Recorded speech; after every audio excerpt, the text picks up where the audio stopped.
Okay, so we're continuing with our subject, self-control, but what we found happening is that there are a number of sort of different subjects that are coming out that are tied in, and I think we have some others that we're lined up for today. What are we doing? Procrastination. Procrastination. And I think that's it for today. I well, should we start? We should No, just. I think I need a bit of break.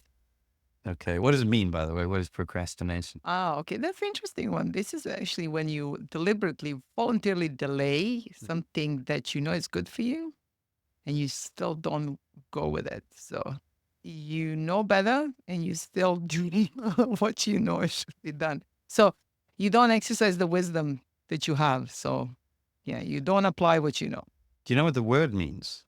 The word itself. Procrastinate. You know where it comes from? No, break it down.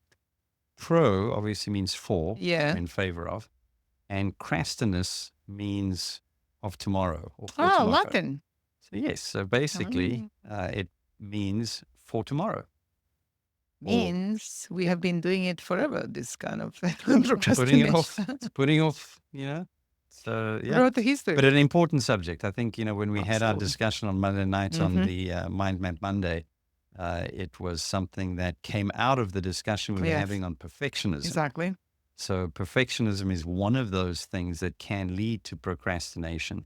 And as we think about the subject, no matter which way you cut it, I think at its heart, the solution is well-directed self-control. Sure. Yes. So I know that you've been doing a bit of Research. research. So I'm leaning on you to direct the discussion either through comment or question. Where are we going?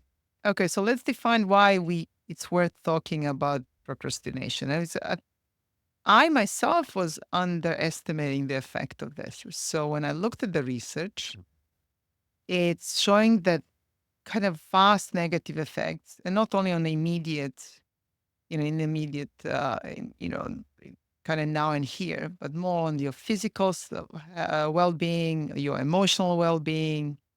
And it's interesting, the procrastination generally in one field mostly bleeds out to all other areas of your life.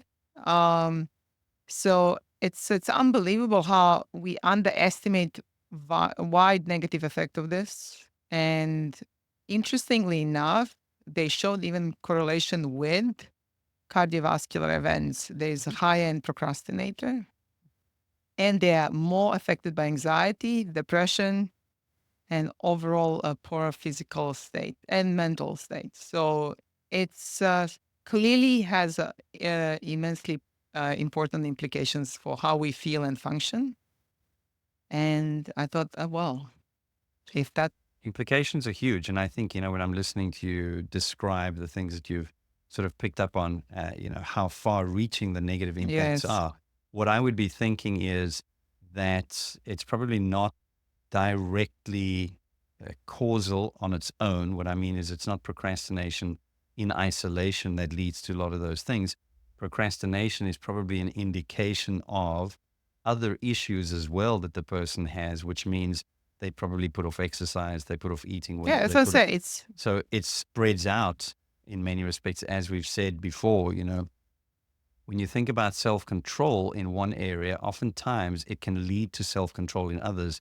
In the same way, impulsivity in one area, impulsivity and a tendency to, avoid doing what's necessary, well, that can spread into various areas as it's just well. different So scale. It will be exactly. So different scale, procrastination different in intensity. whatever task or whatever, with whatever task or whatever area, what we realize is as a principle, as a principle, it's putting off something that one, doesn't particularly feel like doing right now, whether that's because of the task itself or whether that's the state you're in or the other opportunities you have or the potential outcome down the line, whatever the underlying reasons, the bottom line is we are delaying doing what's needed. We're delaying doing what's better. And as a result, we sit with consequences, both short term and long term, and beyond ourselves that are negative. So I think it's a really important subject to be able to discuss, not only discuss, but understand for the purpose of overcoming it or at least reducing it.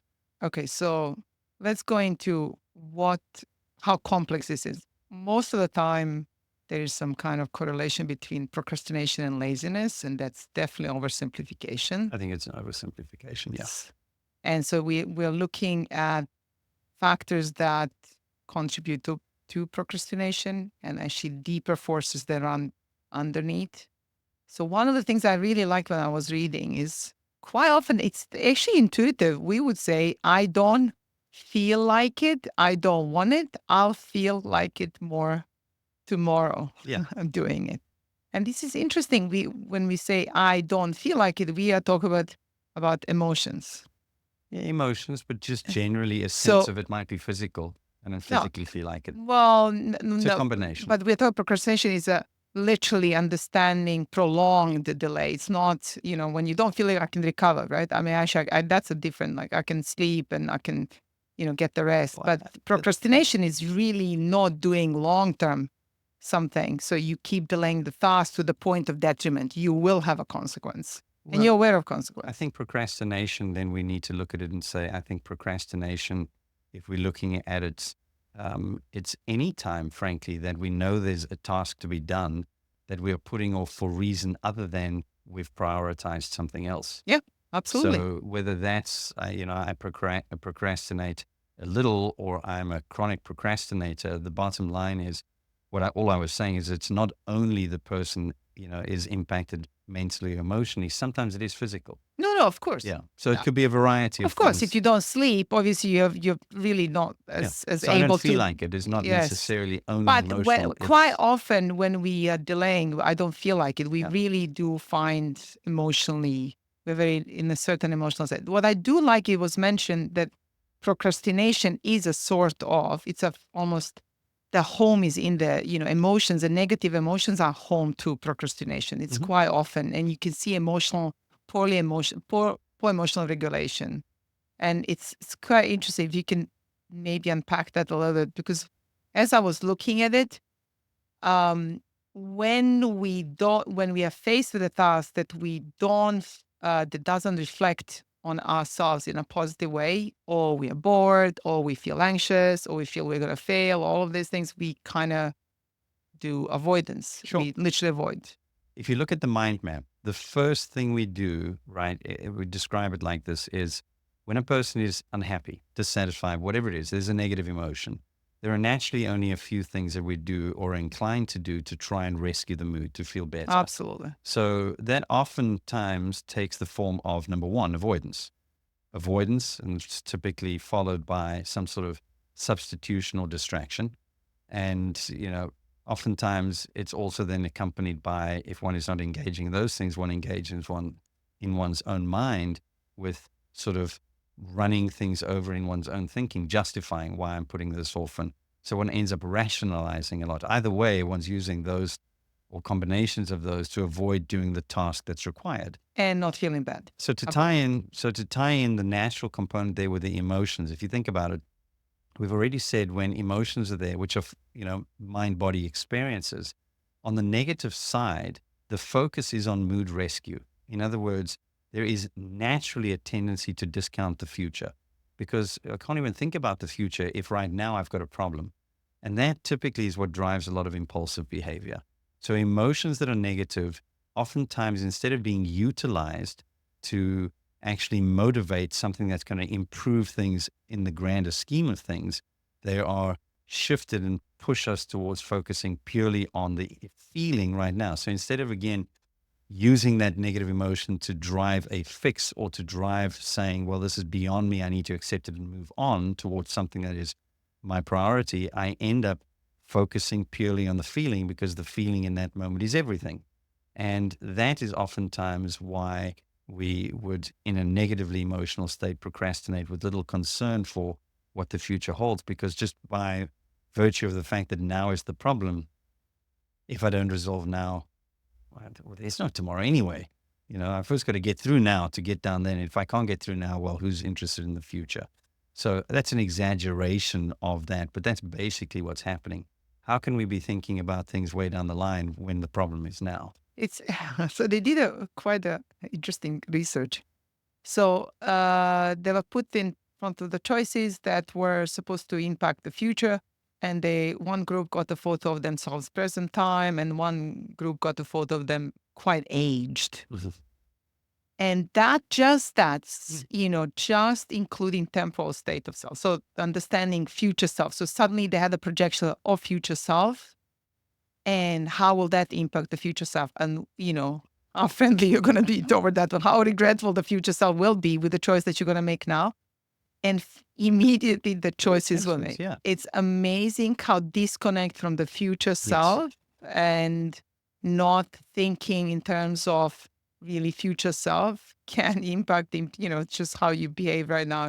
But the moment you're reminded, Yeah. which for some people we have to say, it's way easier. It's almost they had when we discussed the identity connection. Who am I? Mm.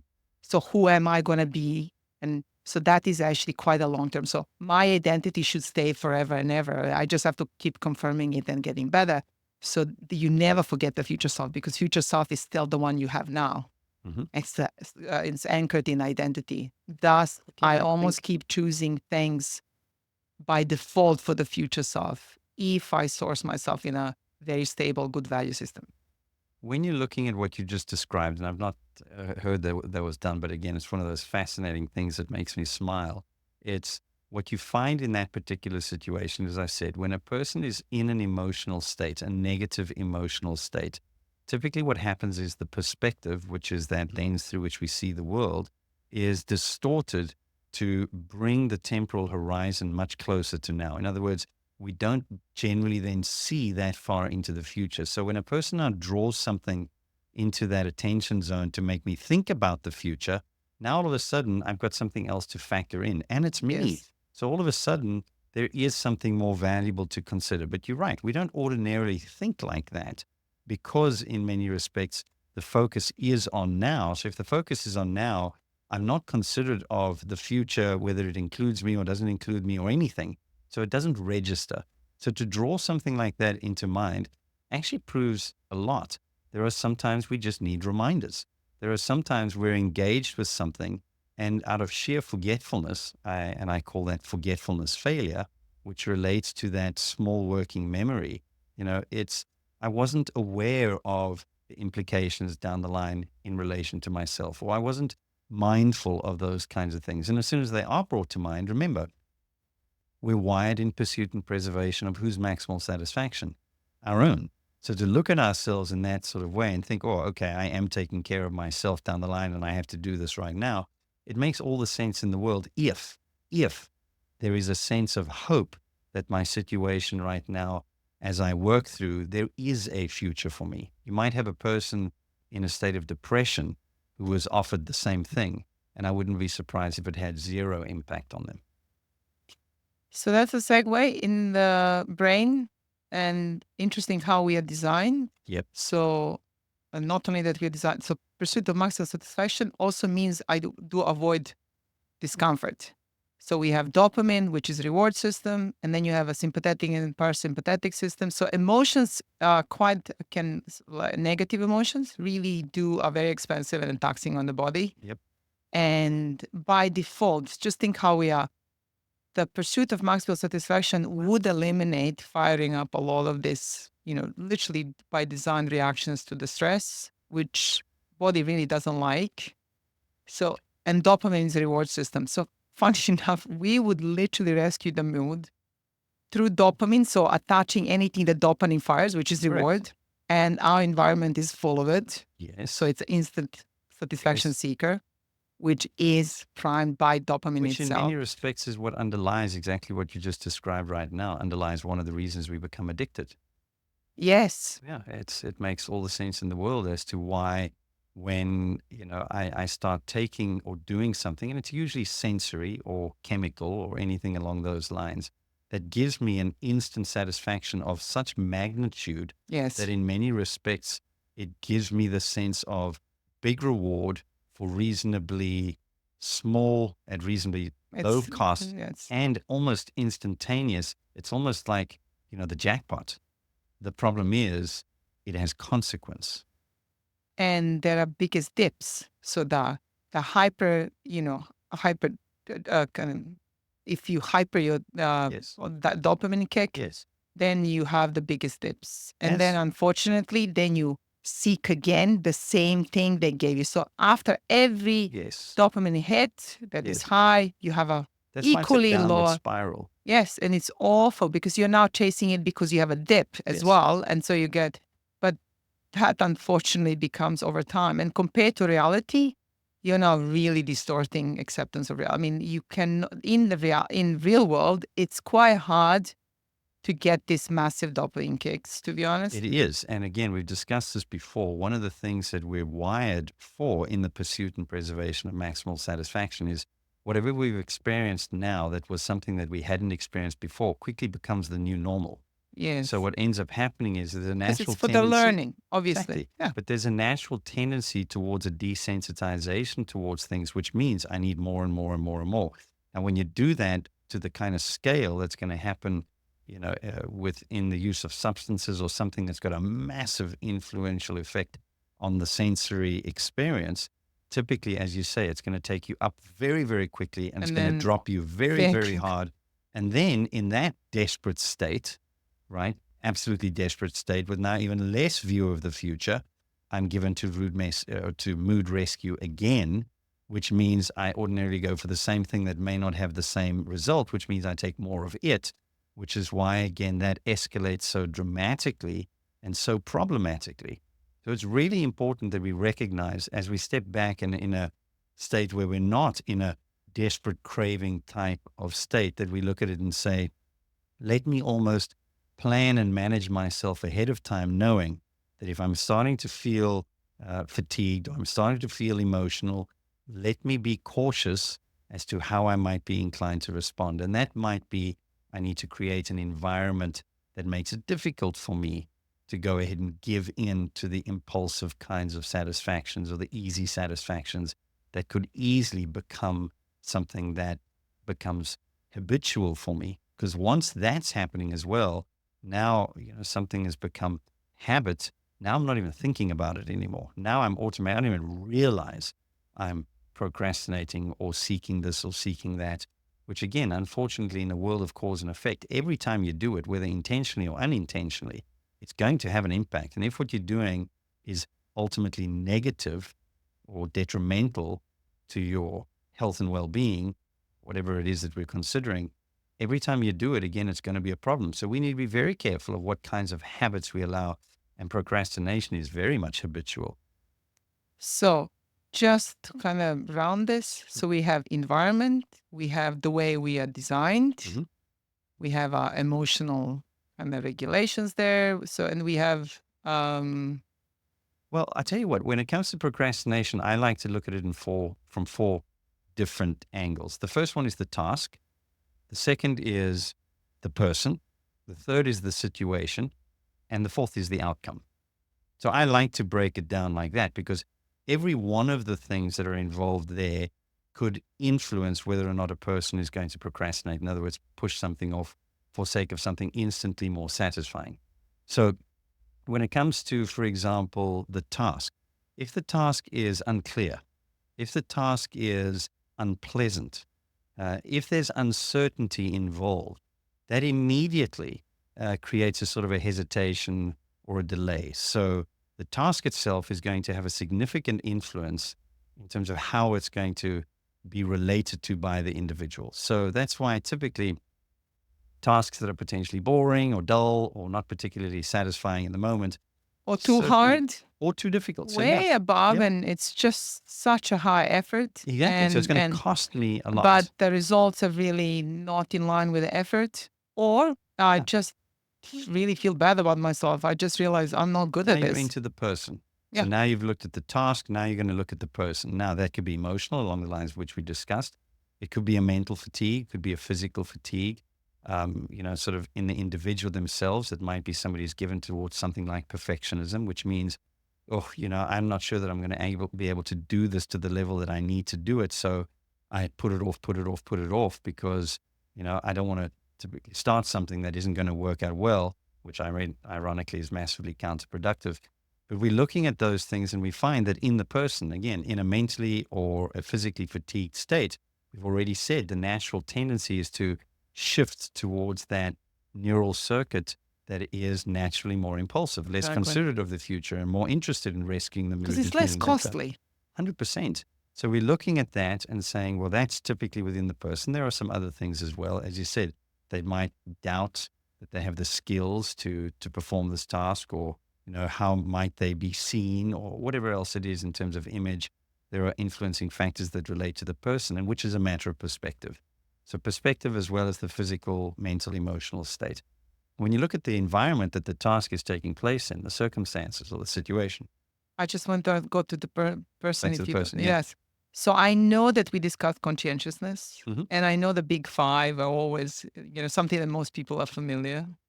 So I know you mentioned when we were discussing perfectionism, conscientiousness was, Hmm. also there. One of the things, yes. So I do know there is definitely something in, if you look at the people and the research shows where we can divide in, presence and level of conscientiousness. And it's the biggest one that influence kind of procrastination. People are low on conscientiousness are quite good in Very, procrastinating. very good. And Yeah. fun enough, neuroticism was also connected. They're quite emotional. They overreact. They kind of are able to be quite hard on themselves. And then you have, and really these two were the strongest correlators. I mean, enthusiasm and, the extroverts being extroverted and open and all of this. And mostly if you are, I think they were discussing, if I go back, someone who is over fantasizing and like these things can influence, but definitely neuroticism. And Well, let me add this is that there. even If useful you to you when you look at this, when this is presented? When I'm looking at the individual, I'm normally looking at it from the perspective again of all the elements that relate to the mind map and the thinking. So I might not label it in that particular way, but I'll pick up on the typical characteristics that are associated with With that the kind of behavior. But let me say this for you. Sometimes the person, again, we mentioned the person puts something off because maybe there's a sense of maybe I'm not good enough, or, to do this, or I lack the skills. So there's a hesitation or sort of a low self-esteem. The same can be true in situations of confidence. And if we take it back to the task, sometimes the task is so easy, or I'm so confident that I can do it, I can delay it and delay it and delay it, and I'll do it later because I'll do it quickly. rabbit in the So in dirt many hole. respects, what you find, yes. So what you find is it's not only that you have the negative view of self and the task. Sometimes it's the view that it's so easy, or I'm so good at it that I don't have to do it right now. So both could uninterestingly influence. So to your point, when identifying things like neuroticism or, perfectionism, those kinds of things, they're usually collections of things that come together to give a person a particular kind of perspective. So normally I would be wanting to tease out the individual elements there rather than, as I said, label it in a particular way and say, therefore. So I'd be more interested in any one of those people to try and understand further than just their own perspective of themselves. How are you relating to the task? How are you relating to the given situation, which is what I would look at next. There are people who might be able to stay focused on a task with all the potential for distraction around them, but they're not given to that. They almost zone in so carefully and are so incredibly focused that the surroundings they're even unaware of. And then you've got other people who, again, maybe because of their wiring or personality or fatigue or whatever else it is, or the task, that they're just desperately, from a sensory perspective, looking for something else to do other than what they're doing. So the environment definitely has a role to play. And the reason I think it's important to differentiate between the task and the person and the environment and the outcome is because understanding which of those are in play will give tremendous insight into what will help that individual person. So rather than saying, well, this person procrastinates, here's how you deal with procrastination, I think it's much better to say, Contextualize. let's look at this individual and let's find what are the situations, what are the circumstances, what are the states of mind or physical being or the nature of the task. And with the outcome, again, sometimes, ironically, a person can be looking at the outcome and saying, again, well, the outcome is not that meaningful. So I don't really have to go ahead and perform the task now or perform it well. What I meant by the ironic part is sometimes people are looking and saying, I'm afraid of succeeding. Sometimes there are people who are mindful that if they succeed at this particular task, if they do it and they succeed, it's going to mean more work or more responsibility or things that are going to be cost that they really, really are not interested in. So oftentimes people will delay things seemingly, sort of counterintuitively because they are going to succeed. Now, usually it's a matter of, I'm afraid of failure, or the outcome again is not that meaningful to me, or the outcome is not worth it. At the end of the day, I think if you look at procrastination as a whole, it is very, very much driven by that preservation side of the pursuit and preservation of maximal satisfaction. It's trying to evaluate, is me giving time, energy, and effort and skill and other things to this task worth it? Whether it's worth it in the moment, whether it's worth it to me as an individual, or whether it's worth it down the line, it's usually right now it's not worth it. Now, as the pressure mounts, because I'm delaying, if it's a task that is going to have to be done, that's typically what leads to a lot of those physical health issues that you spoke about earlier, because now the person delays and delays and delays, but it doesn't mean they can leave the task altogether. They may have a And deadline, they may have a responsibility. interesting, even brain in itself, the way it's designed, and this is one of the strategies, Yeah. by the way, just to put it in for the for procrastination, kind of working with getting strategies for procrastination is to start the task. The brain Yes. really finds the motivation once it starts the task a because very it good- doesn't like open tasks. Believe it or So not. let's leave that in many respects. Yeah. And on So that, going back on, when we look at some practical ways that relate to these things, you're 100% correct. Sometimes just initiating the task yes, is enough to allow for a momentum to build, to continue. But we're looking at these kinds of things and then realizing that in many ways, one has to have a good enough reason to do it, whether that.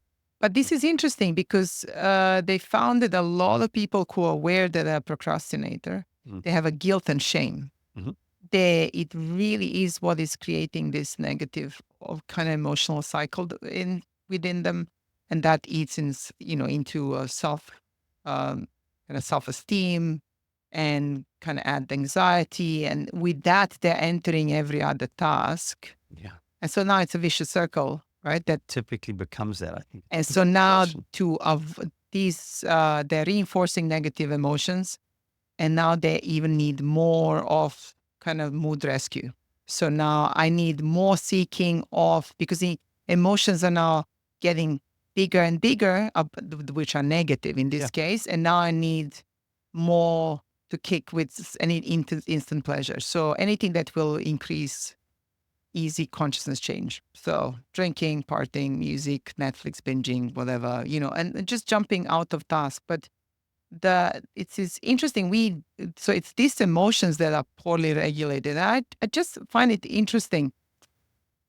Some of us really don't have a strong emotions toward the task. The task is boring, and you acknowledge this. This is quite interesting. You acknowledge it's boring, and you're still doing it. Yes. It is what amazing. we- You are not acting on the emotion. You are Correct. observing. What we call I'm bored. This is, I don't really like it. But you continue. You are doing it. You don't even What do we call that? question, should I be, well, self-control. Self-control, exactly. But then that self-control is coming from, Well, here's mind the you, deal. some people really react Think about it. less emotionally towards some things. They If- really don't have such a strong Right, negative. and that's Yeah, that's fair. what we said, Some person. people will differ in the intensity of the feeling that they have towards something. Point is this is, irrespective of my feeling, can I act in line with what is right or appropriate or consistent with my identity or for the purpose of the outcome, irrespective of the situation, irrespective of how I might be feeling about it. Because at the end of the day, if you think about it again, we define self-control as the ability to do what's required even when I don't feel like it, or the ability to do something, right, to say no to something I really feel like because it's not consistent with what's required for my goal, or it's not consistent with who I am or my values or those kinds of things. So when we look at the self-control as a whole, the reason I say self-control is the solution in many respects, at the heart of the solution for procrastination, is the person is of the opinion that this is not the nicest thing to do right now. That's why they're pushing it forward or delaying it. So the idea is, how can I, for sake of the future outcome, for sake of my own identity, for sake of all of those kinds of things, do what I need to do that is not driven by a feeling that wants to do it. That is everything we're talking about. So Sure. a lot of the recommendations that are given to deal with procrastination deal rightly with the situation or trying to prime the person. They're self-regulatory in nature. In other words, they're trying to set things up to make it easier for me to do what I don't feel like doing or do what I need to do. And I'm all in favor of that. I think it's a very, very important component of overcoming procrastination. However, if you do not have the fundamental reason, whether that is related, as we've discussed before, to my identity or to my sort of morality or values or my relationships and my responsibilities, or for reason of outcome that I can see, this is important. And even though the outcome is weeks, months, years down the line, it's enough to remind me that I need to do this. To your point, when the people showed themselves almost that aged photograph, if you can bring that to mind, it doesn't mean that because it's down the line, it's of no value, but it's probably going to be of value when I look at the outcome in sort of community with a lot of the other reasons that I just described in relation to identity and that kind of thing. The bottom line is the only way we overcome procrastination is a good enough reason to do what's required. So I'm gonna come back to something. So it's interesting. Let's look at it how procrastination actually plays out, Mhm. right? So you're looking at the task, you really don't want to do You have it. a task in mind? Wow. It doesn't have to be. From We can stick with the principles as we did some. okay, I'm thinking. Did you do any? I mean, you're not procrastinator at all. You know, in fact, Seldom. But yeah. Okay, I did. I had it recently. what was it? Okay, Le- registration doc. Okay. No one Yeah. knows what I'm talking about. You know. Yeah. So I've been doing this for 4 years. Not a nice task, I'll give you that. No, A very and it's unhelpful task. tedious and it's boring and it's repetitive. There's novelty and my brain just doesn't, It's tiresome. yes, and it's you lots of effort and you're still out of you don't. It's not in your control even when you put all. If you do all the right things, it's still you can't control the result.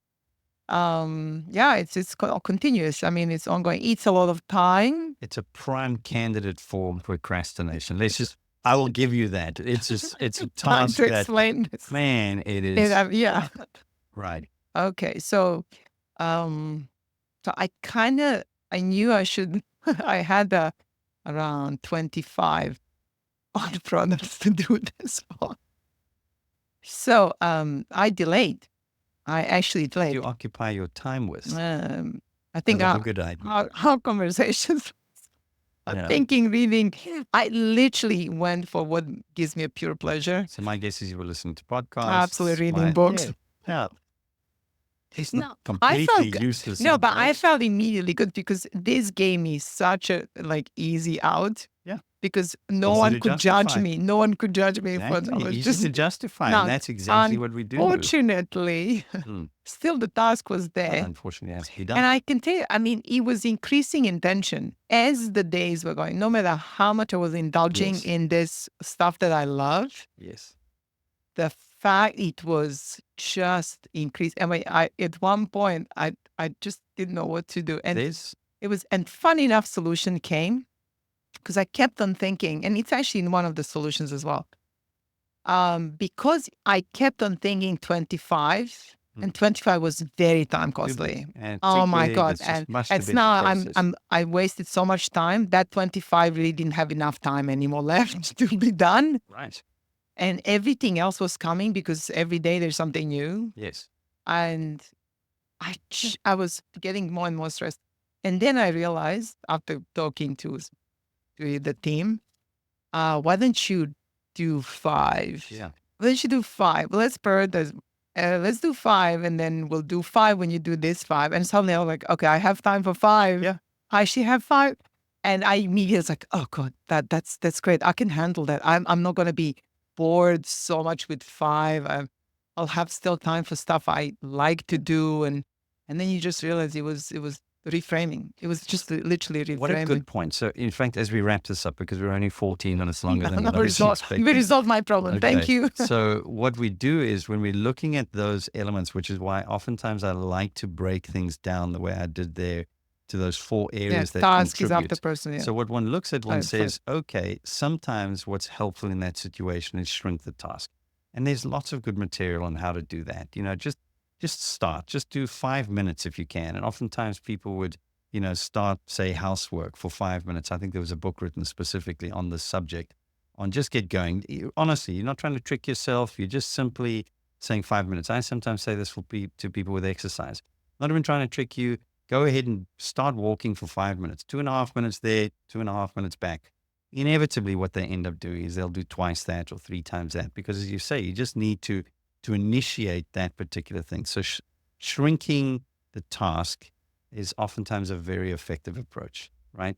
And again, I think that there've been some really useful things that have been recommended to help one do that. Setting reminders, possibly in the same way that you described, people looked at their future self. Put things around you that remind you of what the potential implications of not doing this will be, or the potential benefits of doing it will be. I'm a firm believer in the fact that you can be motivated very, very well, both by the negative outcome and the positive outcome. So whether it's, this is going to end up a complete disaster if I don't do this, or this is going to end up really, really well if I don't do this. Sometimes one will sit better with a particular type of person, but the bottom line is both of those can be helpful. And then always check in terms of, I think if a person is well primed with, I am a person who takes action. I'm not a person who procrastinates. I'm not a person who wastes time. I'm not a person who, again, that doesn't mean the person is on the go all the time. What that means is I might recognize that I'm going to delay this particular task because I am tired, or because I am emotionally down, or because I am whatever else. And there is enough time to get the job done well, rather than me trying to force myself, really battling this particular task and battling myself. I might step away from it completely, rest, recover, refresh, and then take on a smaller version, tackle it with a form of intensity, get it done, enjoy the sense of accomplishment. And you see, in the same way that we could have a downward spiral, you could have a sort of a systematically building up and progressively improving approach to many of these kinds of tasks. So refreshing yourself, refocusing, recalibrating, shrinking the task, having an idea that, down the line, this is probably something that is worth me doing, even if I don't see the value right now.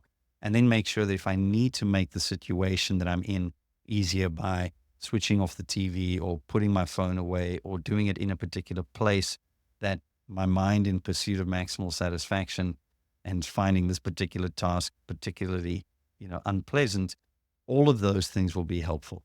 So I think that, again, when we understand the problem, when we understand the implications of the problem, and we understand that it is actually something that we can solve, we can make meaningful sort of inroads to reducing that tendency without having to say, I'm never going to procrastinate again. In fact, I want to end on this. There is something potentially beneficial in procrastination. There is actually something hugely beneficial. And I use it for people who are involved with anything that is creative. If there is somebody who's writing, or somebody who's drawing, or somebody who's designing, and they say to me, I'm so lazy, I procrastinate all the time, I ask them this question: do you ever miss a deadline? And the vast majority of them say no. The vast majority of them say, I always get the job done. And I'll say, that's not laziness, right? That is basically falling for that Parkinson's law of work expands to fill the time allowed. In other words, you're basically saying, well, I could do the task in this amount of time. I've got more time, so why don't I use this time for something else, where procrastination typically takes place. But if that procrastination is doodling, or just thinking, or daydreaming, or whatever else it is, it's amazing how potentially beneficial that is for creativity. So again, I'm never going to say I think it's a good idea for people who are involved in studying medicine or something like that to procrastinate. But I think if somebody's a designer, somebody's an artist, somebody's a musician, who finds themselves meeting deadlines, but not always jumping into the task and applying 25 minutes or doing any of those kinds of things.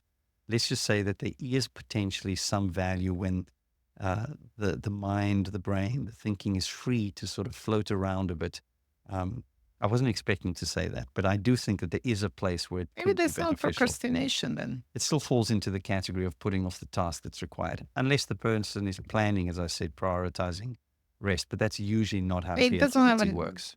long-term consequences, so It's usually not how it's not creativity harm. works. Yeah. Anyway, okay, so that went much longer than I was expecting, but I think we can take some good things away from that. Yes? Okay. Cool. Thank you. Thank you.